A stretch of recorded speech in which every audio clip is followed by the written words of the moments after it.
Hello सबैजनालाई स्वागत छ। म माइल भ्लगबाट। म चाहिँ आज एउटा स्पेसल भ्लग बनाउँदैछु। भोलि घट स्थापना सुरु हुँदैछ, दसैँ सुरु हुँदैछ। दसैँको लागि आवश्यक पर्ने मेरो तयारी हुँदैछ। म अहिले अब भोलि रोप्नुपर्छ जमरा, तर आज नै मैले जमरा भिजाउँदैछु। जमरा भोलिको लागि रोप्न तयारी गर्दैछु। जमरालाई रोप्नुभन्दा अगाडि एक दिन राति भिजाउनु पर्छ। त्यसैले मैले कसरी भिजाउँछु र भोलि कसरी रोप्छु अनि सबैजनाले हेरिदिनुहोला र सबैजनालाई ह्याप्पी दसैँ पनि भन्न चाहन्छु। अब म मेरो जमरा भिजाउने सुरु गर्छु है। मैले यहाँ पानी लिएको छु, त्यसपछि 2वटा कप लिएको छु। मैले फरक फरक ठाउँमा भिजाउने हो। अहिले यसले फेरि छोप्नुपर्छ, त्यसैले मैले 2वटा प्लेट पनि राखेको छु।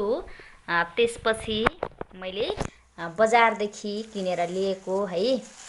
म चाहिँ घरमा छैन, खेतीपाती गरिँदैन। खेतीपाती गर्ने भएपछि त हुन्थ्यो होला। यो गहुँ भयो, मैले थोरै किनेर लिएको छु। यो 2वटा मिसाएर जम्मै 1 पाउ छ। मैले थोरै थोरै यहाँनिर भिजाउँदैछु। यो जौँ भयो अनि यो गहुँ, र गहुँलाई फरक ठाउँमा भिजाउँछु र जौँलाई फरक ठाउँमा मैले यसमा राख्छु।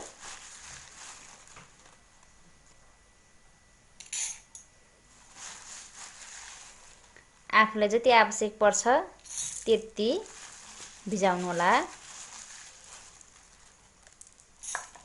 म चाहिँ यति भिजाउँछु। मेरो भन्नाले पनि मेरै भनौँ, म लगायत मेरो हस्ब्यान्डको पहिलो दसैँ छ माइती घरमा। त्यसैले हाम्रो चाहिँ बिहे भएको पहिलो दसैँ मनाउने बेला आफ्नै घरबाट टिका जमरा लग्ने चलन छ। त्यसैले म माइत लग्नको लागि नै जमरा तयार गर्दैछु अनि घरको लागि पनि है। यसरी यति राख्छु मैले। त्यसपछि यसमा मैले पानी राख्छु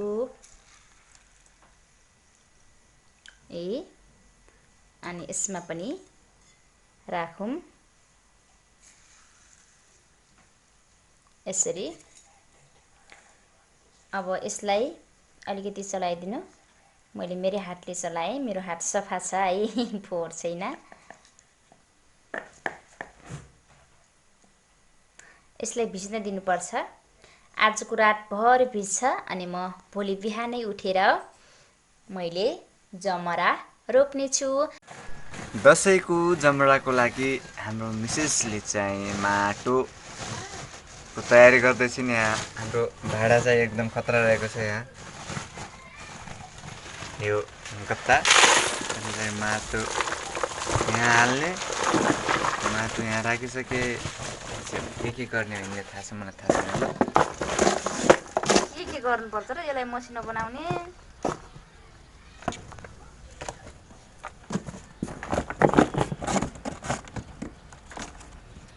मसिनो गराउनु पर्छ।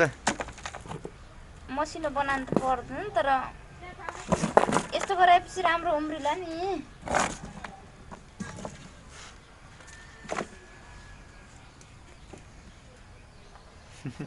यो चाहिँ जति सक्नुहुन्छ अड्यारो कोठामा राख्नु होला। म चाहिँ अड्यारो कोठामा नराख्ने भएर नै यो गट्टामा बनाउँदैछु। यदि हजुरहरूले अड्यारो कोठामा, अड्यारो रुममा गराउनुहुन्छ भने यसलाई खुल्ला कुनै टपरीहरूमा गराउँदा पनि हुन्छ। मैले चाहिँ यो अलिकति खुल्ला अड्यारो कोठामा राख्ने मेरो ठाउँ छैन, त्यही भएर मैले गत्तामा राखिरहेको छु। तर गट्टामा एकदमै सजिलो हुन्छ यसलाई यसरी राख्ने अनि यसको माथिबाट छोपिदिने।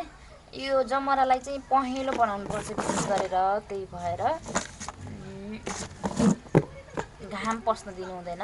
यसलाई जति गहुँ जौँलाई जति बाहिर बारीमा छरेर तिनीहरूलाई सूर्यको प्रकाश चाहिन्छ, त्योले नै हो हरियो बनाउने पनि सूर्यको प्रकाश नै हो। तर जमरालाई पहेँलो पहिले धेरै पहिलेदेखि पहेँलो लगाउने भएर यसलाई पहेँलो बनाउनुपर्छ।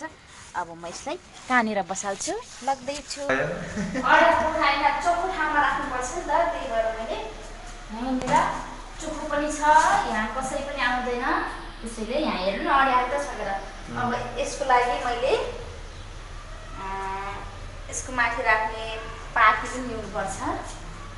म चाहिँ अब यसको लागि तल मुनि गएर पाती छिमेर दिनुपर्छ है।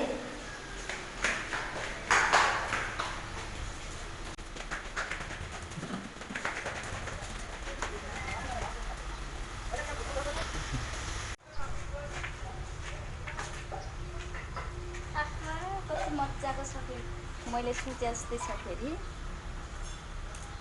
हजुरहरूसँग चाहिँ पार्टी छैन भने नछुट्दा पनि हुन्छ, तर विशेष गरेर यो पार्टीले छुट्नुपर्छ भन्नुहुन्छ हामीलाई पहिलेदेखि नै, त्यही भएर मैले पार्टीले छुट्न लागेको यो फुलेको भागले छोड्नुपर्छ। यसरी पुग्छ होला हो, यति भए पुग्छ हैन? मेरो सामान, मेरो सामान। यसबाट जमरा छर्ने?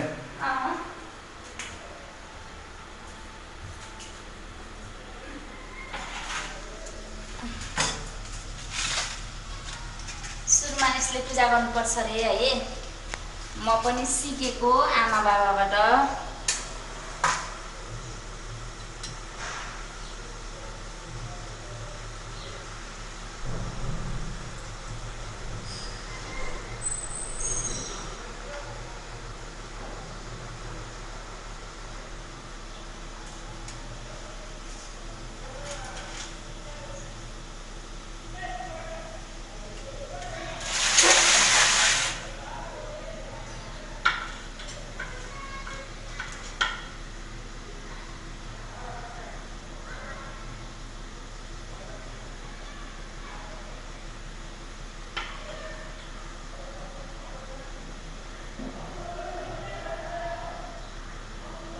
मन्त्र पढेन? मनै हुन्छ मेरो मन्त्र।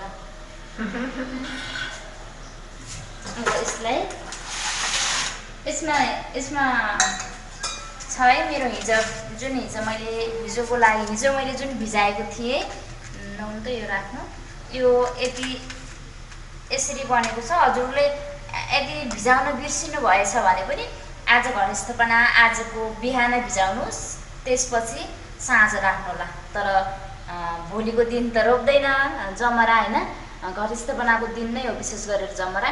तर हजुरले पक्कै पनि भिजाइसक्नु भएको छ होला, यदि कोही अझै पनि रोप्नु भएको छैन, रोप्नुपर्छ है, जमरा रोप्नुपर्ने छ है भन्ने छ भने, र आइडिया छैन भने पनि यो मेरो भ्लग हेरेर बनाउनु होला है। अब यसमा मैले एक साइडमा गहुँ छर्छु मैले, एक साइडमा जौँ छर्ने छु। कसैले मिक्स गरेर छर्छन्, तर मैले एक्लै छर्ने छु, किनकि एक भागमा जौँ छर्छु भने एक भागमा गहुँ छर्ने छु। यो पानीलाई यसरी नै जुन ठाउँमा छरिन्छ त्यही ठाउँमा यसरी छिन्काउनुहोस्, यसरी। त्यसपछि यसरी नै जमरा बाक्लो नै हुन्छ। यो मेरो गहुँको ठाउँ भयो। धेरै राम्रो हुनुपर्छ ल मेरो जमरा, हुनु पर्यो।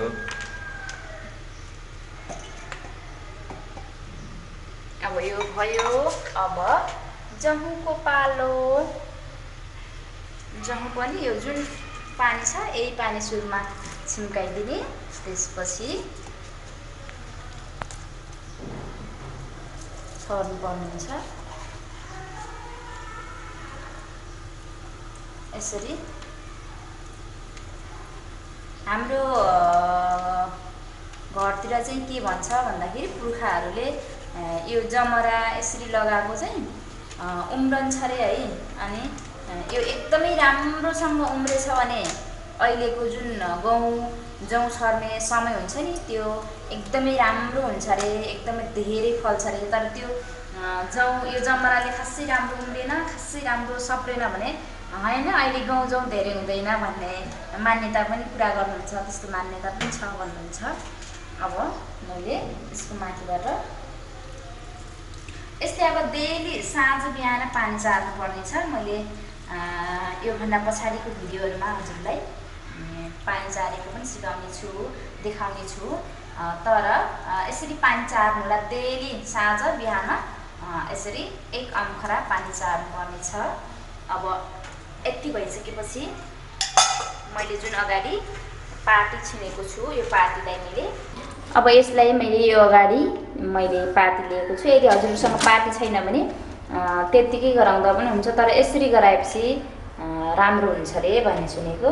अब यसलाई यसरी राम्रोसँग यसरी छोपिदिनुहोस्। यो अनि अब डेली साँझ बिहान यसको माथि नै राम्रोसँग पानी यसरी छिम्काइदिनु पर्नेछ।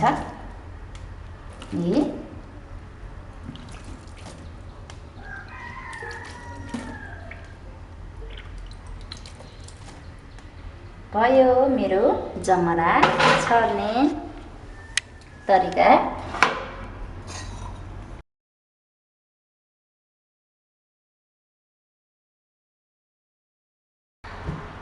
मैले दसैँको लागि जमरा छरिसकेँ। हजुरलाई कस्तो लाग्छ यो मेरो आजको छोटो ब्लग र जमरा छर्ने तरिका पनि? जस्तो लाग्छ त्यस्तै सल्लाह सुझाव दिनुहोला। र यदि हजुर भर्खरै मात्र मेरो यो माइल ब्लग भन्दाले पनि हाम्रो यो माइल ब्लग हेर्दै हुनुहुन्छ भने सब्सक्राइब गर्नुभएको छ भने सब्सक्राइब गरिदिनु होला, अनि बेल आइकन प्रेस पनि गरिदिनु होला, र मन परेछ भने लाइक गरिदिनु होला। सबैजनालाई फेरि पनि मैले ह्याप्पी दसैँ भन्न चाहन्छु। नमस्ते।